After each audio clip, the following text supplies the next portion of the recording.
Hala, ang tanda ko na. Baka hindi talaga ito yung for me.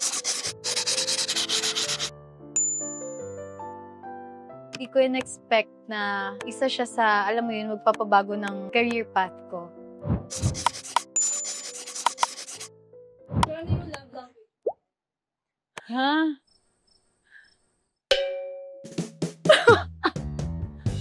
Kahit may gwapo kasing lalaki, pag pangit yung ugali, pumapangit, no? Pero mas importante sa akin kung ano yung laman ng puso talaga. Kasi anin mo naman yung gwapo kung di ka naman tatrato na tama. Diba?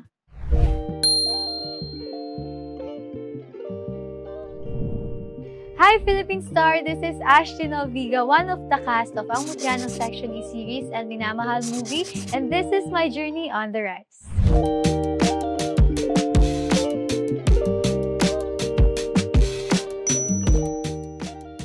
Okay, mag-reveal tayo ngayon ng first photo.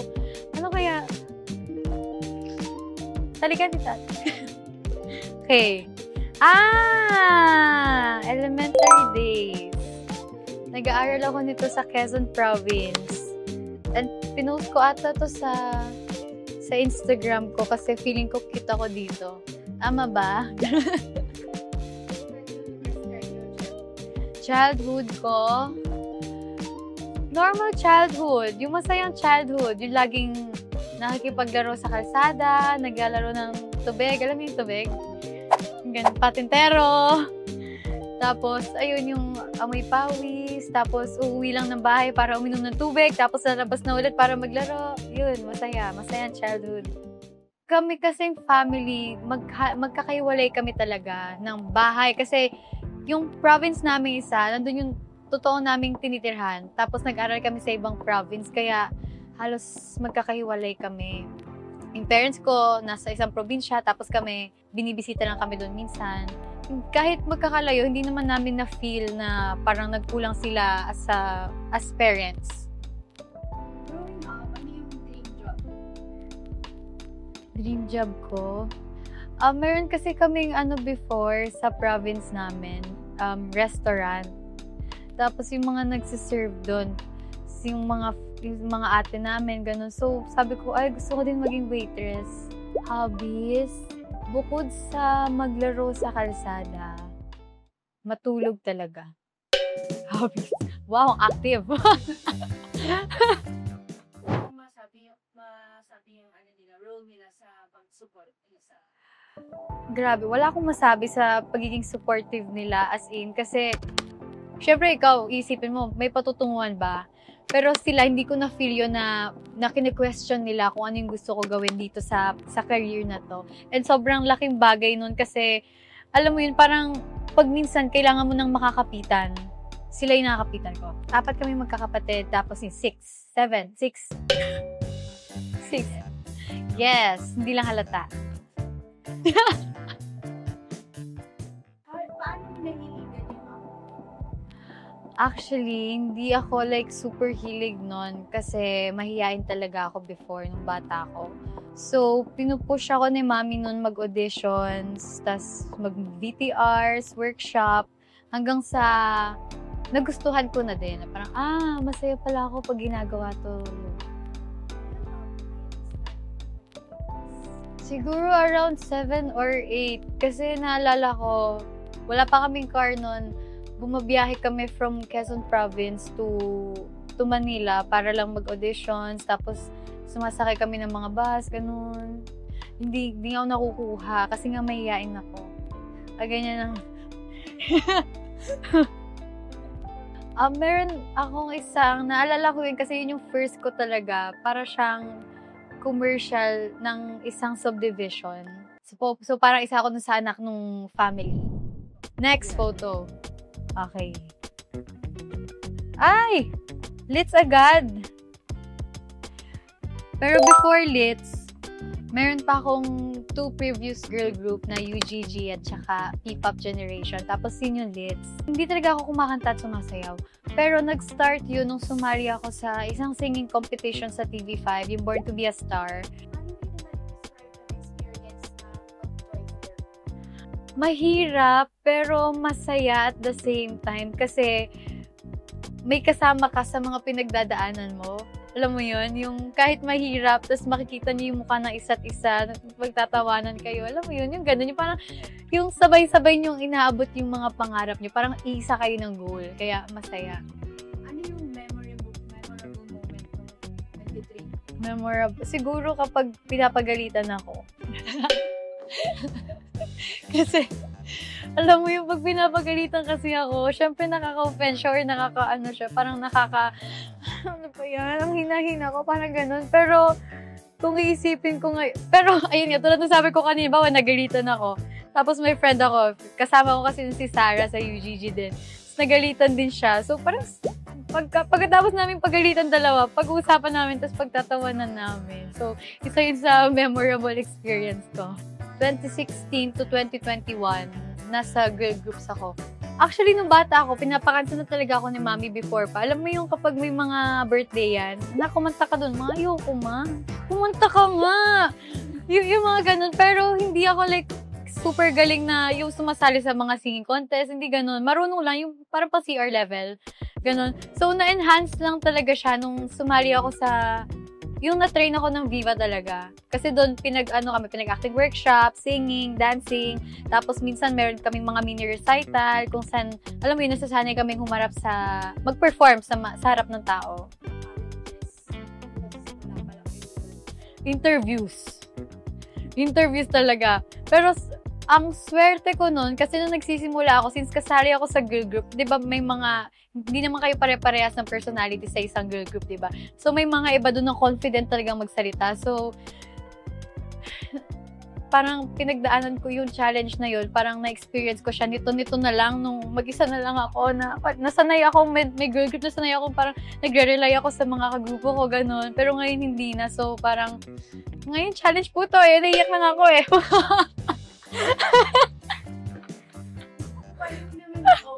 Na-overcome. Siguro, nakatulong din yung experience ko na nagpo-perform sa harap ng maraming tao. Tapos siguro nasanay na din na magsalita at alam mo yun, makisalumuha sa ibang tao. And dasal din talaga kasi mahirap talaga. Time na yun, may naisip mo na ba, kailan kaya kami yung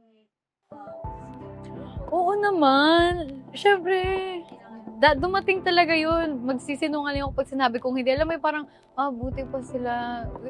Ganun. May dumating talaga kami sa phase na yun. Tapos, yung unang girl group ko, nung nasali kami sa P-pop, sobrang iyak-iyakan pa kami nun kasi parang, hindi, tayo lang. Ganun level. Okay. Pero, ayun nga, siguro lahat naman ng tao dumating talaga sa ganun. Kahit hindi lang sa gantong career path ng buhay. Kahit sinong alam mo yung kahit mga normal na work lang, parang meron tayo wish na, kailan kaya yung ganito? Kailan kaya yung gusto ko makuha na ganito, di ba? So, normal naman siya. Next. Ito talaga. Ang mutya ng Section E. So, yung role na JJ, nakuha ko siya through audition din. Ito din yung first lead role ko. Bago ko siya makuha, sobrang madugo at mahirap din talaga yung mga pinagdaanan ko before. Hindi ko in-expect na isa siya sa, alam mo yun, magpapabago ng career path ko. What's your relationship with the cast? Super saya. Alam mo yun, kahit mag-isa akong babae, hindi ko na-feel na mag-isa akong babae. Para na talaga kaming magkakapatid. Tsaka hindi siya feel na work kasi masaya eh, para lang kami naglalaro. Parang hindi ako makapag-celebrate pa nun kasi feeling ko baka mabago. So, sabi ko sa sarili ko, hanggang sa hindi kami nag-first taping day, hindi ako maniniwala na nakuha ko yung lead role. Pero ayun, yay. Parang nasanay akong hindi mag-celebrate agad hanggang sa wala pa kasi ang dami pang pwede mangyari hanggat wala pa sa harapan mo. Siguro mas answered prayer talaga siya. Kasi simula nung nagsa-start ako, whenever nare-reject ako sa mga auditions, ganyan, syempre, before and after audition, nagpe-pray ako. Tapos, siguro, alam mo yun, parang sa lahat ng yun, sa lahat ng pinagdaanan ko, parang ito talaga yung hinanda sa akin ni Lord para pag nabigay na niya sa akin, alam ko na kung paano i-handle ng tama. yung mga nasa audition mismo, feeling namin, kami-kami na yon or may mababawas man, maunti na lang, or kung may madadagdag, kaunti lang din. Parang pinag-iisipan lang doon kung kaninong character kami babagay. So, medyo nakita ko na yung mga kasama ko noon sa audition. Tapos si Andres ata yung huli naming nalaman na cast. Yung mga lalaki, lahat nag-audition for Kiefer, lahat nag-audition for JJ, ganon. Tapos kapag sige nga, try mo nga tong character ni ganyan, ayun.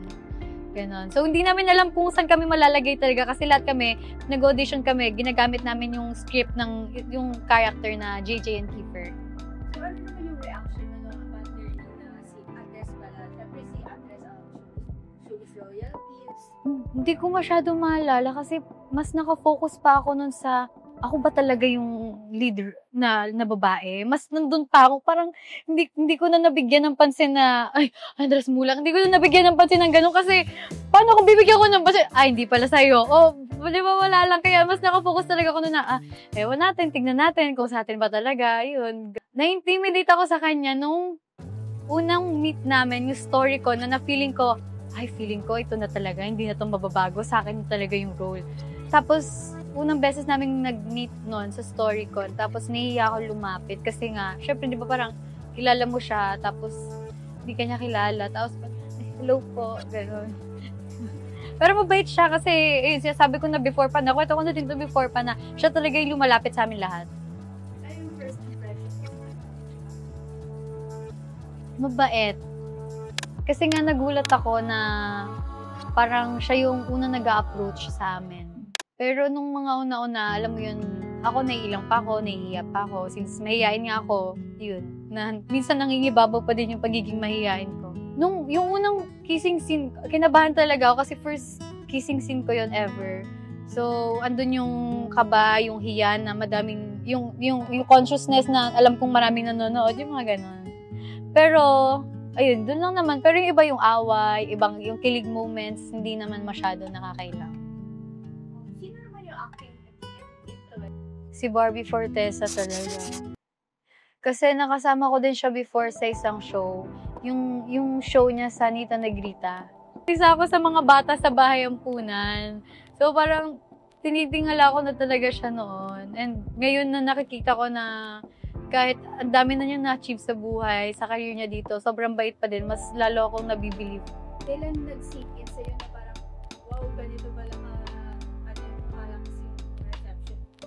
Siguro nung nakikita namin sa social media na may mga edits na from other countries, doon kami, di namin talaga, ina-expect nga namin, ibabash kami.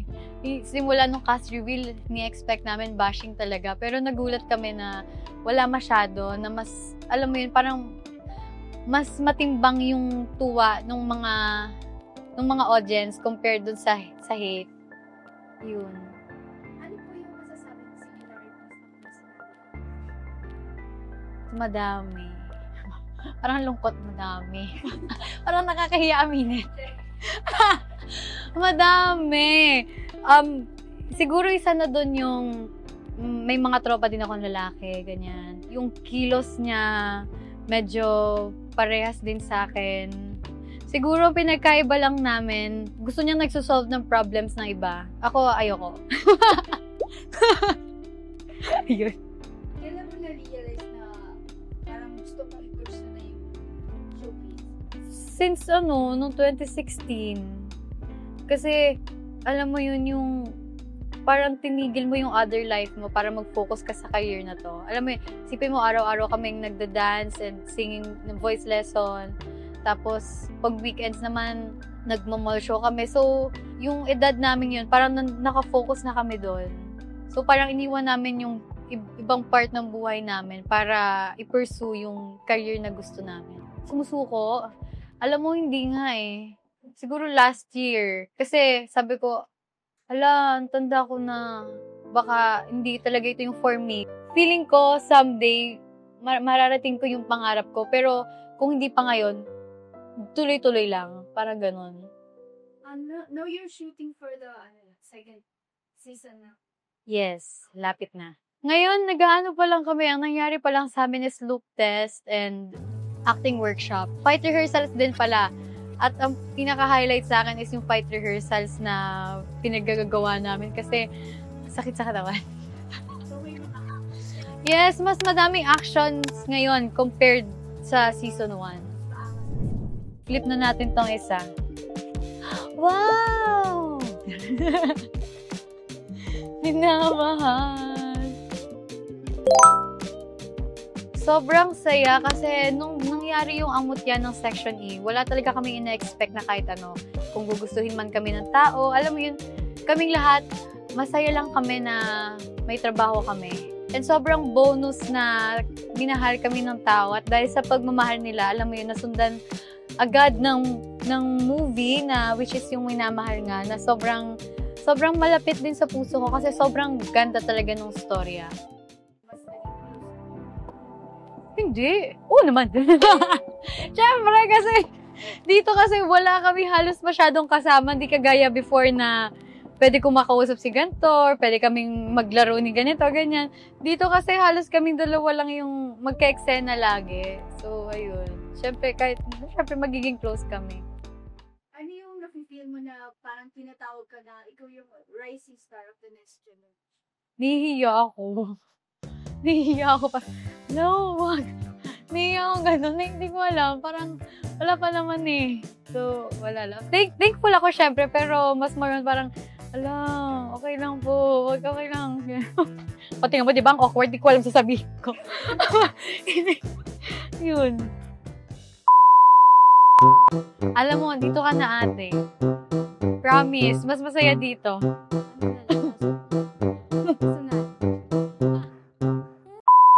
Rate your closeness with Andres now. From 1 to 10. 1 to 10, I think 10. Because, wala, comfortable na ako sa kanya eh. Alam mo yung ganun. Nakangiti ka eh. Dito ka na talaga. Hindi. Oo, tsaka, alam mo yun, parang may mga bagay na kahit hindi ko sabihin gets niya. So, feeling ko, or baka feeling lang ako. Close ba tayo? Nung minamahal era namin, lagi kaming, may yung mga supporters namin, laging nagpapakain sa set. So, feeling ko yun yung banding namin na masaya. Favorite ulam ko, Favorite ulam ko, adobo at tinola. Favorite snack ko, mga biscuits. Favorite chocolate ko, white chocolate. If you were to have a living man in real life, hindi mo mapalit sila. Natatawa ko sa'yo, ate. Yung i-offer sa akin yung genuine love. Yung gagawin niya yung mga bagay dahil lang love ka niya, hindi yung dahil may gusto siyang makuha sa'yo or yung gusto niya lang na marinig mo to, na mapakita lang na love ka niya, yung ganon. Diba? Agree ka ba? Feeling ko hindi talaga nakasulat yun dyan. Hindi natin masasabi. Diba? Malay mo nandyan, malay mo wala. Physical? Check. Physical? Siyempre gusto ko pogi. Tapos, pero bukod sa physical talaga, alam mo kasi, kahit may gwapo kasing lalaki, pag pangit yung ugali, pumapangit, no? Pero kapag hindi naman super perfect, pero kapag sobrang bait naman, nakakagwapo talaga. Kaya feeling ko, importante sa akin yung physical, pero mas importante sa akin kung ano yung laman ng puso talaga. Diba? Kasi anin mo naman yung gwapo kung di ka naman tatrato na tama. Diba? So, ano yung love language? Ha?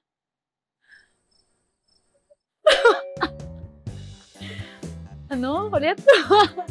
Hindi, feeling ko kung magkaka-partner ako, ibibigay ko talaga lahat din. Lahat ng love language, ibibigay ko. Kasi mahirap yung may pagsisisihan ka sa huli. Ayoko nung may pagsisisihan ako sa part ko. Gusto ko, nabigay ko lahat. Nabigay lahat, pero alam mo yun, yung buo pa din ako. Ganong level. How is it working with Andres? Siguro ang difference lang is mas naging comfortable na kami dito sa Minamahal. So kapag may mga scene na kinakabahan ako or kailangan kong mag-focus, mas nakikita na niya kung ano yung kailangan ko. Tapos, alam mo yun, nabibigay niya. And mas madaling magsabi ng mga worries mo sa kanya kasi, alam mo yun, comfortable na kayo sa isa't isa.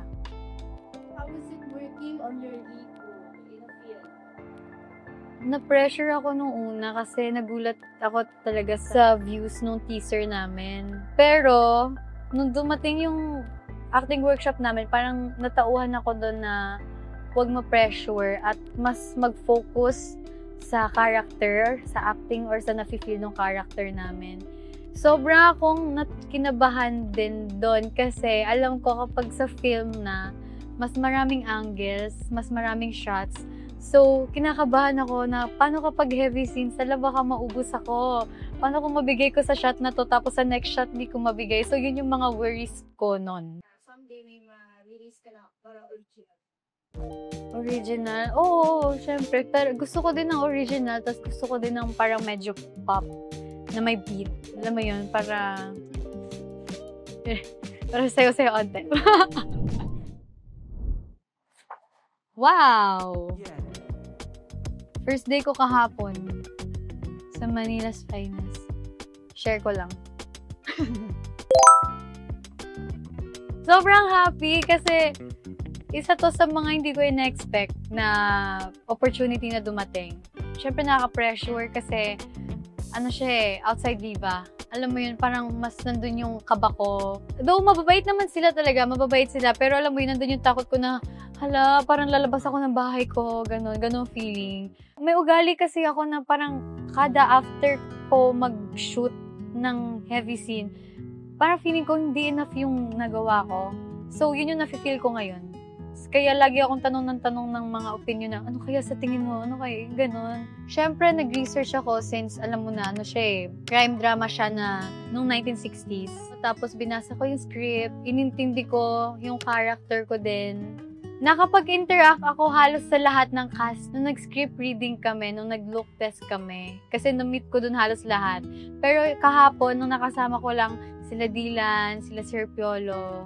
At ka-excited ko lang kahapon si Sir Piolo. So, na-expect ko na marami akong matututunan sa kanya. Kasi ang tagal-tagal na din niya dito sa industry. And sobrang laking bagay sa akin nun na makakakuha ko ng advice sa mga taong alam na talaga kung paano nag-work yung industry.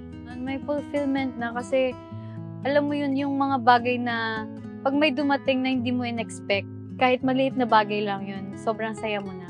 So, ganun yung nafe-feel ko. And sobrang, hindi ako nag-expect talaga ng kahit ano. Kapag may dumating ako or kung may hindi man dumating, okay lang ako, ganun. And thankful lang ako sa mga blessings na dumadating pa kung meron. Lowest point sa career mo na ma-recall? Lowest point? Siguro nung, inside sa heart ko, hindi ko alam kung paano, hindi ko alam kung kailan, pero alam kong kaya ko ma-achieve yung gusto ko gawin sa buhay. Parang ganun. So, siguro pasulput-sulput lang na doubts na kaya ko ba to? Para sa akin ba to? Pero hindi naman yung parang wala na, hindi ko na kaya. Yung ganun. Ano ba yung mga gusto mong i-achieve? Nag-wish pa ako ng, more projects para mas stable yung income. And bukod sa work naman, gusto ko makapag-travel naman ako with my family. Dream role, gusto ko ng action. Kahit mahinhin ako, gusto ko action. Kasi parang gusto kong makita or gusto ko ma-imagine yung sarili ko or mapanood yung sarili kong ganun. Gusto ko ding masali sa isang heavy family drama. May mga bagay sa buhay mo na hindi mo maintindihan kung bakit nangyayari. Pero wala. Tatrust mo lang talaga siya kasi hindi man ngayon, sa future maintindihan mo kung bakit kailangan mong pagdaanan yan kahit mahirap. Huwag mo i-doubt yung sarili mo. Na-realize ko, hindi mo magagawa yung mga bagay kung hindi ka naniniwala sa sarili mo.